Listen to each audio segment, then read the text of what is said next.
Yang semangat dong. Maneh wes sendiri. Aing mah capek, pengen sare.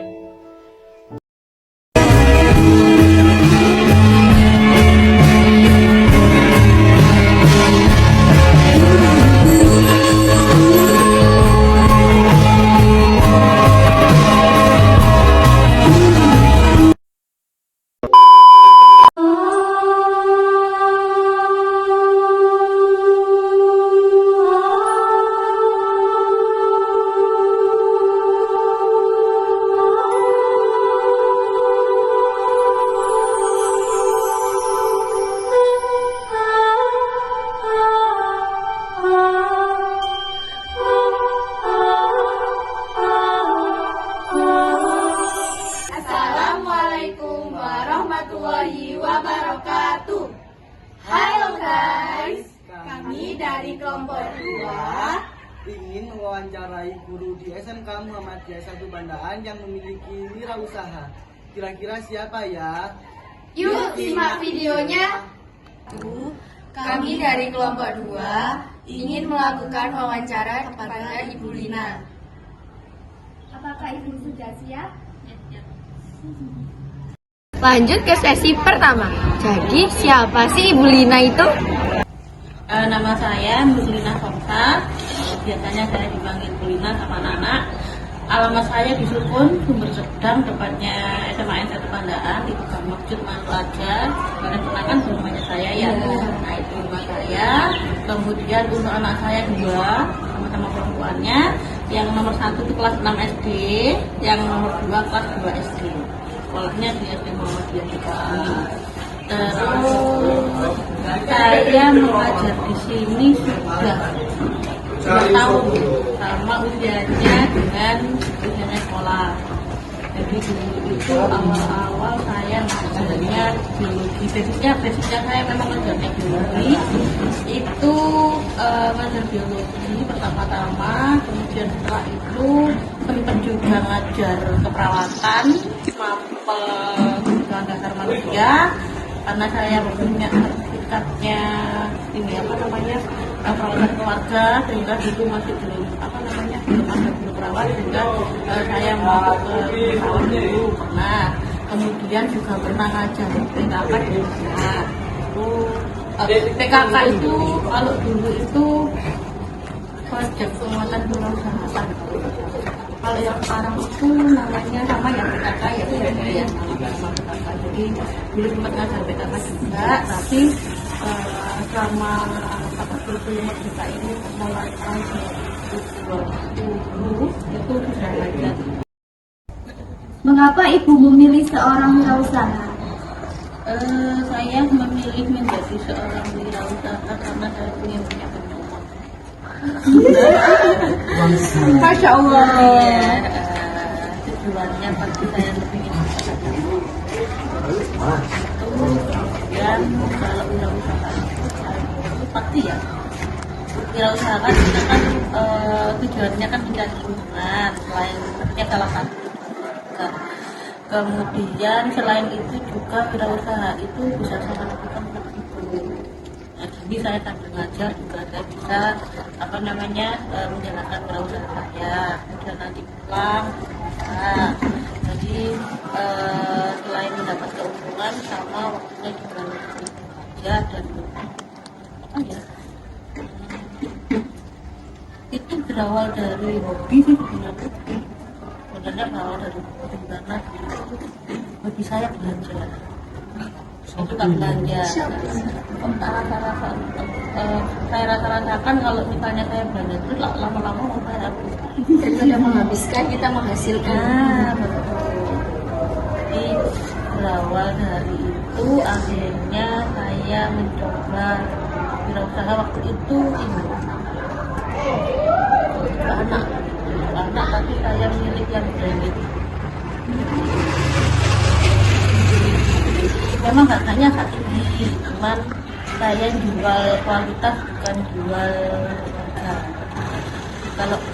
Kalau orang tua kan biasanya kalau buat anak kan biasanya ini ya memilihkan kualitas yang terbaik. Jadi waktu dulu kalau saya wirausaha itu baju anak usia 0 sampai 5 tahun. Usaha apa yang sedang Ibu kembangkan sekarang? Kalau yang sekarang itu mungkin saya perlu cerita dari awal dulu ya. Dari awal cerita dari awal dulu. Tadi sudah saya sampaikan kalau yang pertama kali itu saya sebagai sederhana itu di usia 0 sampai 5 tahun. Kemudian waktu itu saya kembangkan usianya saya level lagi sampai usia 10 tahun. Ya. Kemudian omsetnya lumayan per bulannya. Itu yang paling lama itu saya usaha itu mulai dari tahun 2013 sampai 2021.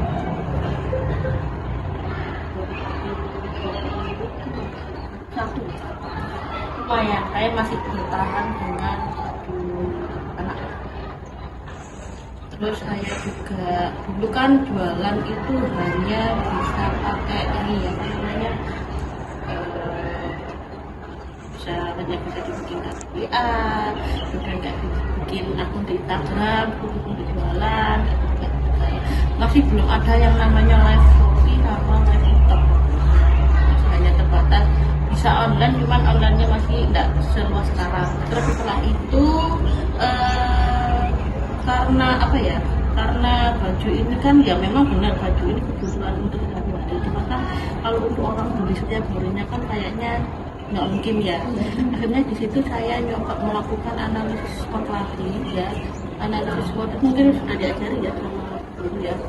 Itu saya mencari peluang, kira-kira peluangnya apa yang lebih besar sehingga saya bisa mendapatkan yang omset yang lebih kayak gitu. Akhirnya saya itu di tahun 2021 itu waktu itu awal-awal lebaran itu saya coba panjang setir ke makanan. Saya coba panjang setir ke makanan itu dijual apa namanya pentol, bakso, tahu bakso, ada yang apa pedas sama ada yang ori sama siomay itu sama sekarang. Jadi karena memang sudah ketagihan sama ini, karena kan kalau makanan kan biasanya kan orang kemungkinan untuk beli setiap hari kan ada, apalagi biasanya itu banyak yang beli untuk keluarga besar ya buat jajan dan akhirnya baju branded saya itu lama-lama menghilang. Bagaimana Ibu mendirikan produk tersebut? Saya mendirikannya itu memang saya tidak sendiri ya. Itu yang membuat teman saya. Jadi karena sebenarnya bisa kalau mau membuat sendiri, cuma kan waktunya saya tidak ada.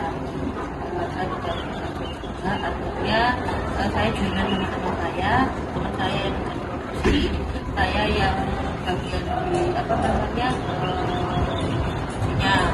Kalau misalnya kalian bisa apa namanya bisa melakukan sendiri mulai dari produksi sampai produksi, cuman mungkin ada satu faktor yang menyebabkan mungkin kita tidak bisa memproduksinya sehingga kita jual sama teman itu kan lebih enak. Pembagian mungkin dengan pembagian yang terserah kalian itu juga mungkin. Jadi sebenarnya di sini saya jual sama teman saya yang membuat saya yang memasarkan. Jadi saya pemasarannya itu masih terbatas sih. Saya itu lebih mengandalkan pemasaran itu karena makanan ya. Itu dari mulut ke mulut. Jadi pemasaran awal itu memang kesannya itu terlalu mahal gitu ya. Terlalu mahal untuk dihargai itu orang datang ke rumah saya kasih sup atau sup itu saya jamuin gitu. Lama-lama kan orang bisa mengenal rasanya. Mengapa Ibu memilih usaha produk tersebut? Saya memilihnya itu karena yang pertama itu saya harus melakukan analisis SWOT dulu ya. Analisis SWOT dulu, saya harus melihat peluangnya seperti apa, saya harus melihat tantangannya seperti apa, terus apa kekuatannya seperti apa. Jadi ternyata kalau saya pikir-pikir melihat SWOT-nya tadi itu jatuhnya di perbaksoan tadi ya. Karena semua orang segala usia, mulai dari anak-anak sampai mbah-mbah pun pasti suka yang namanya bakso. Terus pentol itu, terus tahu bakso sama siomay gitu. Saya mikirnya ke situ. Jadi saya enggak semata-mata kalau saya menentukan usaha itu tuh langsung itu usaha yang sesuka saya kayak gitu. Jadi enggak, misalnya usaha yang sesuka saya itu kan sukamu, belum tentu orang lain itu membutuhkan itu. Iya. Jadi kalau kamu pengen wirausaha itu kamu harus ini apa namanya, mencari peluangnya itu seperti apa, yang disukai banyak orang itu apa. Jadi itu alasan saya untuk memilih usaha. Modal awal yang ibu keluarkan saat awal mulai wirausaha produk ini. Kita mulai ke yang bakso aja ya. Iya. Kita mulai yang bakso. Saya usaha awal itu dengan bakso yang pastinya saya membutuhkan freezer. Ya, saya membutuhkan freezer waktu itu modal saya itu 5 juta. Yang separuh untuk di freezer itu, kemudian sisanya untuk apa namanya, stok tahu sama bakso.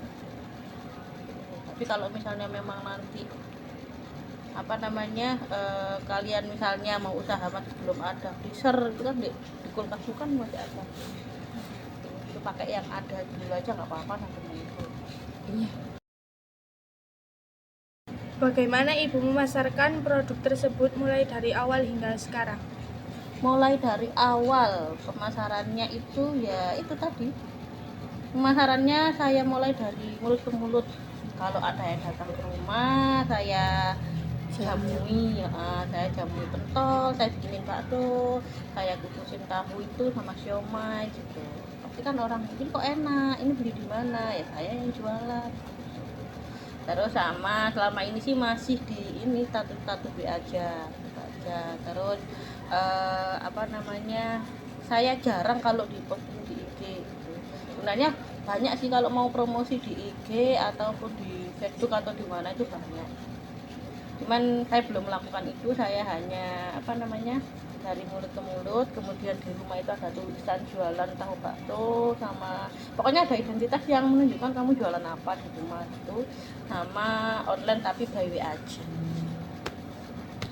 Pokoknya pemasarannya itu gini, ketika kamu bisa memegang satu, misalnya ya, saya punya teman bekerja di gudang garam ya, temenmu yang gudang garam ini pernah beli misalnya, otomatis temannya itu pasti tanya, aku pengen pentol tapi yang enak yang mana ya, pasti temenmu merekomendasikan punyamu misalnya itu kalau pentolmu enak. Jadi kan itu kan secara nggak langsung kan pemasaran yang gratis kan ya, yang lebih mengena daripada kamu harus pasang status itu, kayaknya lebih mengena yang ini. Tantangan apa saja yang ibu alami dalam berwirausaha? Tantangan yang berwirausaha itu apabila omset bulanannya sepi, itu yang menjadi tantangan. Kalau namanya orang wirausaha itu kan pasang surut kan ada.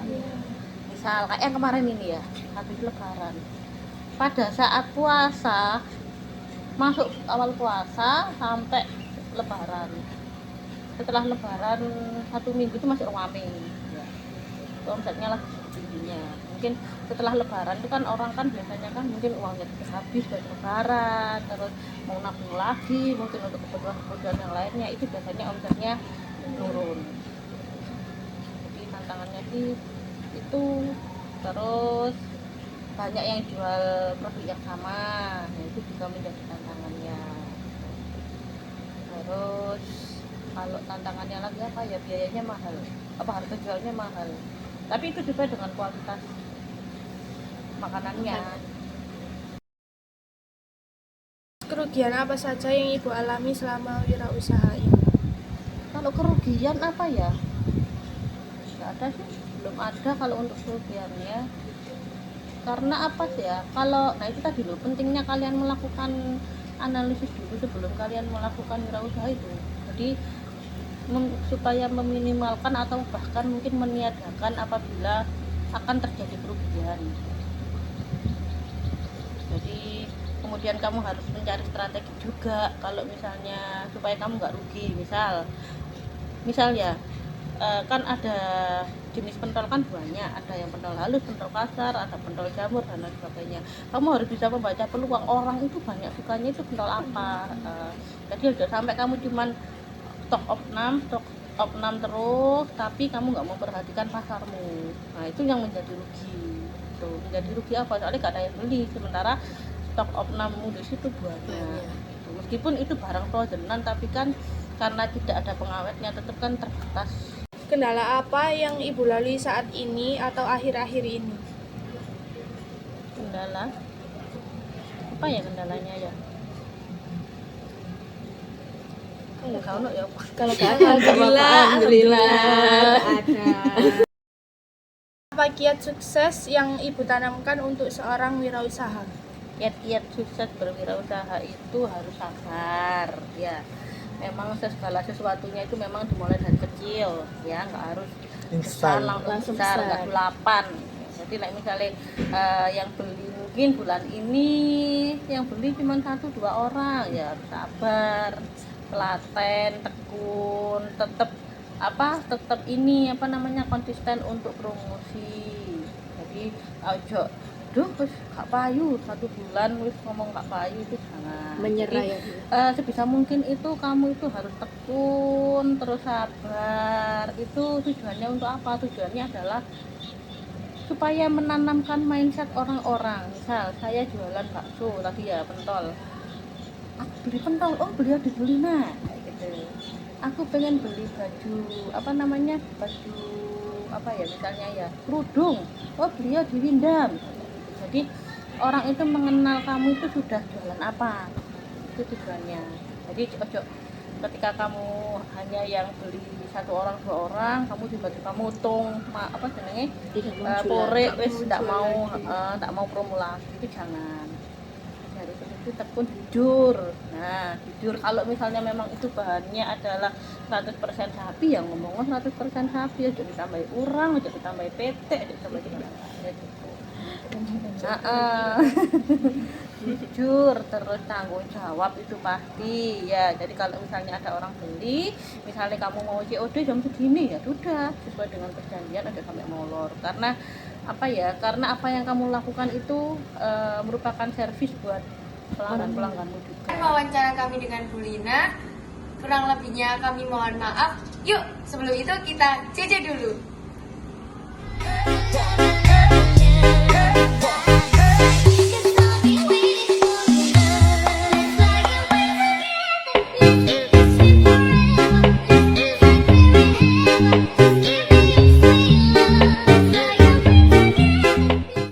Sekian video dari kelompok 2. Wassalamualaikum warahmatullahi wabarakatuh.